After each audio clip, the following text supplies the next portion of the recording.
দেখতেই পাচ্ছেন বাবা বাবাদের কি খাবার। আমার খাবার হলো নাগেট, সালাদ, ডিম, খিচুড়ি, পাঁপড়, চিলি। আজকে হলো থার্সডে 26 তারিখ। পাঁপড় ভাজা।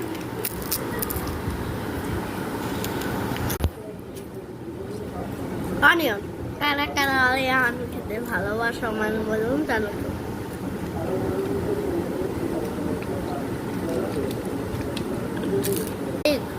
এগ আমাদের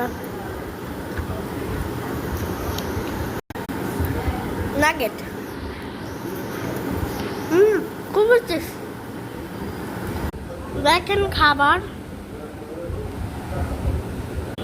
বাবা রে, কি বাবা খাবার।